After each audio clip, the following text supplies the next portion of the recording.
I leaned back in my chair, the aroma of freshly brewed coffee mingling with the faint scent of toasted bread, a brief moment of calm before another hectic day. The morning light filtered through the blinds, casting soft shadows on the kitchen table. Across from me, Clara, my wife of 6 years, absently stirred her chamomile tea. She was 35, her youthful face betraying only faint signs of the stress she carried. Her gaze remained fixed on the newspaper, her brow slightly furrowed in concentration. Seated beside her was Lena, Clara's 17-year-old daughter from her first marriage. She was scrolling through her phone, her expression a mixture of boredom and mild irritation. Her headphones dangled loosely around her neck, emitting faint whispers of some pop song. We lived in Raleigh, North Carolina, a city both vibrant and tranquil, where the seasons changed gracefully. Mornings like this had become our routine, quiet, predictable, and almost comforting. Yet, today, the silence felt heavier, laden with unspoken tension. It was as if the air carried an unacknowledged storm brewing just beneath the surface. Clara's past had always been a lingering presence in our lives. Her divorce from her ex-husband, Mark, was a chapter she seldom spoke of in detail, but its impact was unmistakable. Mark was a volatile and controlling man, whose actions left Clara with emotional scars she tried to conceal behind her warm smile. When we met, she was just starting to piece her life back together. Her laughter had been a lifeline to me, a divorced man myself at 39, cynical about love and relationships. Clara's presence was like sunshine breaking through the clouds. We married within a year, and Lena, then a shy 15-year-old, came as part of the package. Stepping into the role of a stepfather was daunting, but I embraced it with open arms. Despite my best efforts, Lena kept her distance. She wasn't hostile, but there was a polite indifference that defined our relationship. Over time, I learned to accept that I couldn't replace her father and instead focused on being a stable presence in her life. As I sipped my coffee, Clara's phone buzzed on the table. She picked it up quickly, glancing at the screen with a flicker of nervousness before setting it face down. This wasn't the first time I'd noticed her unease. For months now, there had been a growing distance between us. The warmth and ease that once defined our relationship seemed to have eroded, replaced by a cold undercurrent of tension. At first, I told myself it was the stress of Clara's new role at her job. She had recently been promoted to a managerial position at an upscale boutique downtown, a role that demanded long hours and constant multitasking. Lena was also preparing for college applications, adding another layer of stress. But deep down, I knew there was more to it. Clara had changed.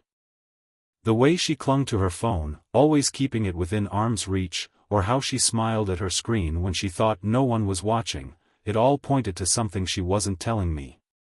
One morning, as I reached for her phone absent-mindedly to move it aside, she snatched it from the table with surprising speed. "Careful," she said, her voice light but her expression tense. "It's sensitive. I wouldn't want it to fall." Her reaction lingered with me long after the moment had passed.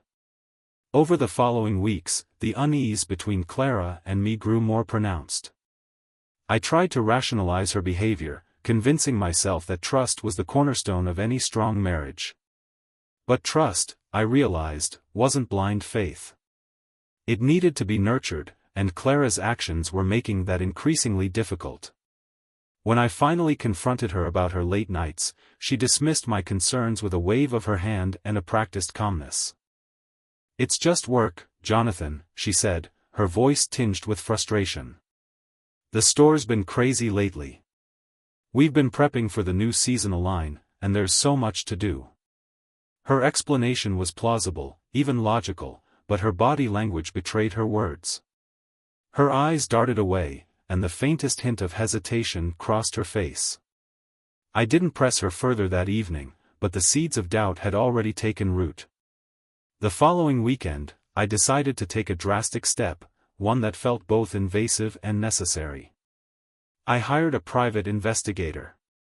At first, I felt a pang of guilt for resorting to such measures, but I justified it as a way to protect our marriage. If there was nothing to find, I'd breathe a sigh of relief and move forward. But deep down, I was bracing for the worst. 2 weeks later, I received the call that changed everything. "Mr. Sanders, I think you'll want to see this," the investigator said, his voice calm but tinged with gravity. We arranged to meet at a cozy cafe downtown called the Willow Brew, a quaint spot Clara and I had visited on our first anniversary. The irony wasn't lost on me as I walked through its familiar doors, the scent of roasted coffee and vanilla greeting me like an old friend. The investigator handed me a thick envelope, its weight heavier than I expected. Inside were photographs, receipts, and even text message logs. The images showed Clara meeting Mark, her ex-husband, at various locations, including a hotel just outside the city. I sat there in stunned silence, staring at the evidence. Mark, the man who had broken her spirit, was back in her life. Worse still, she had kept it from me. The investigator's voice broke through my thoughts. "I don't know the nature of their meetings," he said carefully, "but they've been happening regularly for at least 2 months." I thanked him, paid for the coffee I hadn't touched, and left the cafe. My mind was racing. Was this about closure? Revenge? Or had she genuinely rekindled something with the man who had once torn her apart? That night, I didn't confront Clara. Instead, I took the time to process what I'd learned. Confrontation was inevitable, but I wanted to approach it on my terms. Over the following days, I began to lay the groundwork for the inevitable confrontation. First, I contacted my lawyer to discuss a separation agreement and protect my financial assets. Then, I reviewed the evidence carefully, ensuring that everything was detailed and irrefutable. Clara continued her routine as if nothing had changed, blissfully unaware of the storm gathering around her. One Friday evening, she left the house just after 6 p.m., dressed elegantly in a way that seemed excessive for a casual work meeting. "Don't wait up," she said, kissing me lightly on the cheek. "It's going to be a late one." I nodded, keeping my expression neutral. "Take care," I replied. As soon as she was gone, I called the investigator to confirm her location. As expected, she was at the same hotel where she had met Mark before. This time, I couldn't resist driving by. I parked across the street, watching the entrance through my windshield as the minutes ticked by. Around 7:30 p.m., Clara emerged from her car, her posture relaxed, her phone in hand. Moments later, Mark pulled up in a dark sedan. The sight of them together hit me harder than I had anticipated. They exchanged a few words, then disappeared into the hotel. I didn't follow them inside. There was no need, I already had everything I needed. That night, I barely slept. The image of Clara and Mark together played on a loop in my mind. By morning, I had resolved to confront her. The next evening, after dinner, Clara was scrolling through her phone on the couch, a glass of wine in hand. I walked into the room and stood in front of her, my arms crossed. "We need to talk," I said, my tone calm but firm. She glanced up, her brow furrowing slightly. "About what?" I placed the folder of evidence on the coffee table between us and slid it toward her. "About this," I said. Clara's hands trembled slightly as she opened the folder. Her face paled as she flipped through the contents, the weight of the truth sinking in. "Jonathan," she began, her voice shaky, "it's not what it looks like." "It's exactly what it looks like," I replied, my tone cold. "Don't insult me by pretending otherwise." She tried to explain, claiming that her meetings with Mark were about closure and resolving unfinished business. But the hotel visits and the frequency of their encounters told a different story, one she couldn't twist into something innocent. As the argument escalated, Lena walked into the room. She froze, her eyes darting between us. "What's going on?" she asked cautiously. "Why don't you tell me?" I said, turning my gaze to her. Lena's expression faltered. Guilt flickered in her eyes, though she quickly masked it. "I don't know what you're talking about," she said, her tone defensive. "Don't lie to me, Lena," I said firmly. "You've known about this, haven't you?" Her silence was telling. Finally, she muttered, "I didn't want to get involved." "You were involved the moment you chose to keep this from me," I replied. Clara, still holding the evidence, looked at me with a mixture of anger and desperation. "Jonathan, this doesn't have to mean anything," she pleaded. "We can work through this." I shook my head.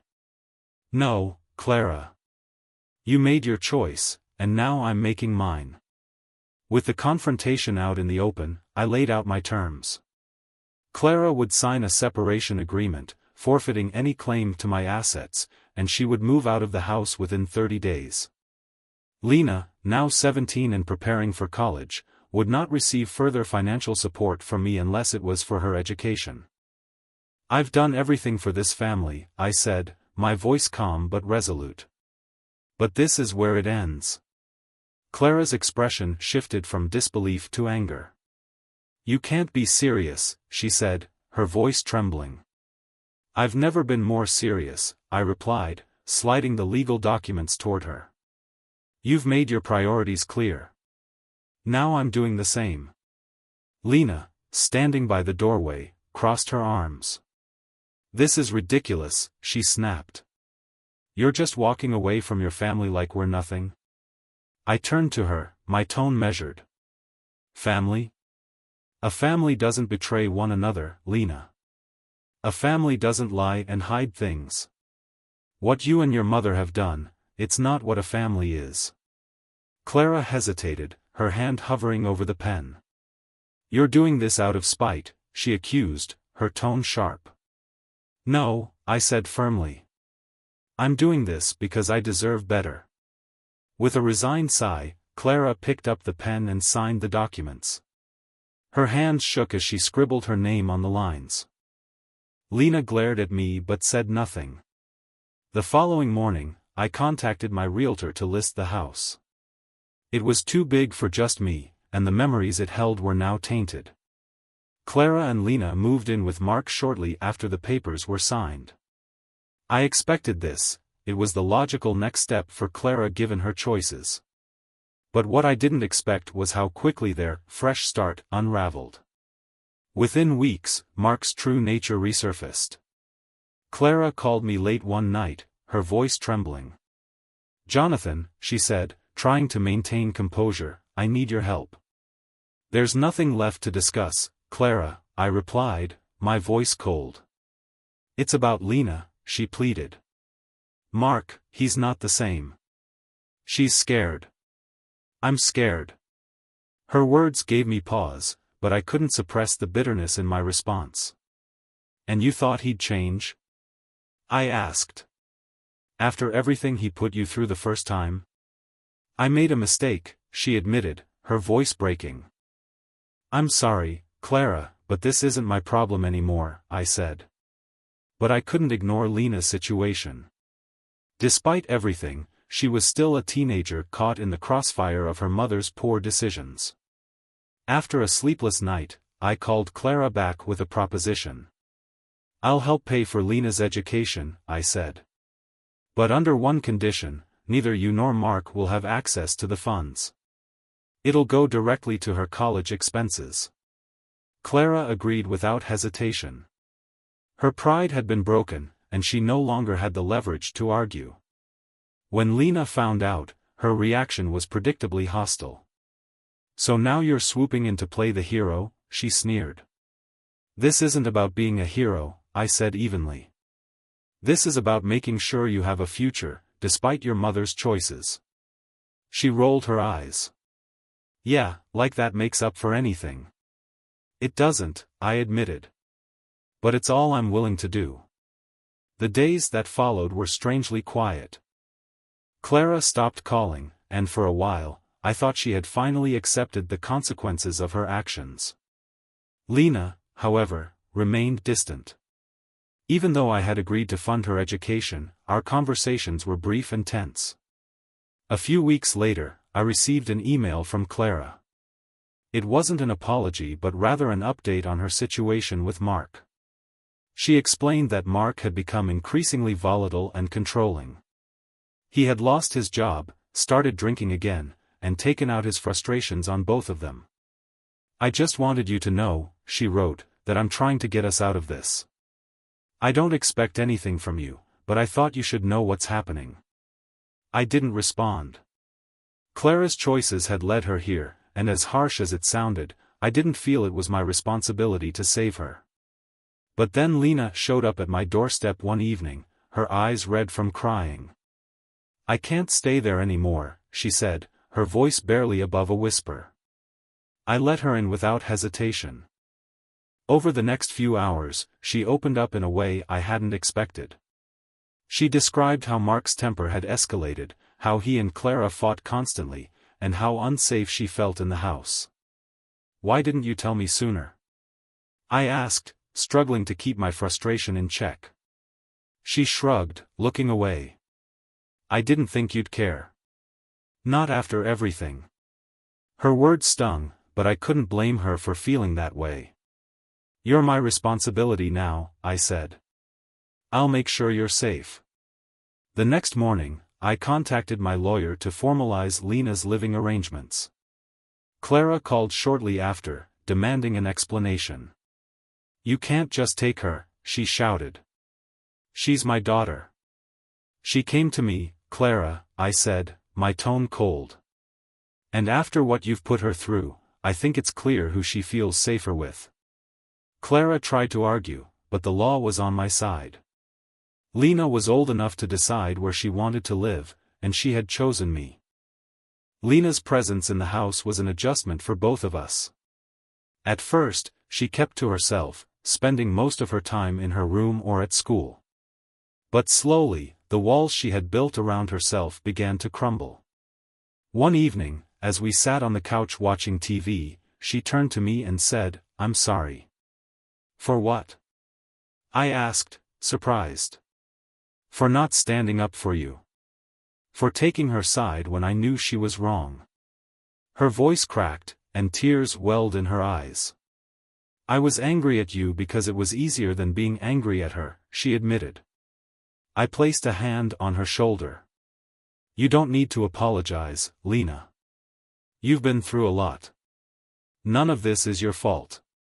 From that moment, our relationship began to heal. It wasn't perfect, but it was a start.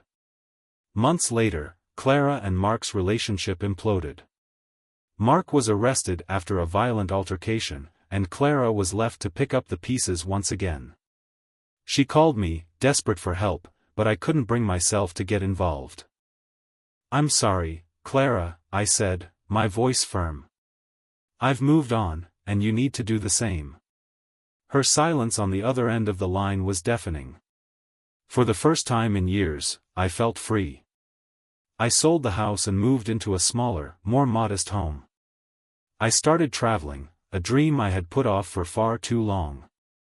My first stop was Thailand, where I explored the bustling streets of Bangkok and found peace in the serene temples.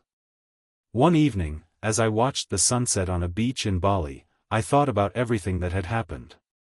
The betrayal, the loss, and the pain, it had all led me to this moment. Freedom, I realized, wasn't just about leaving the past behind. It was about embracing the possibilities of the future. And for the first time in years, I felt truly alive.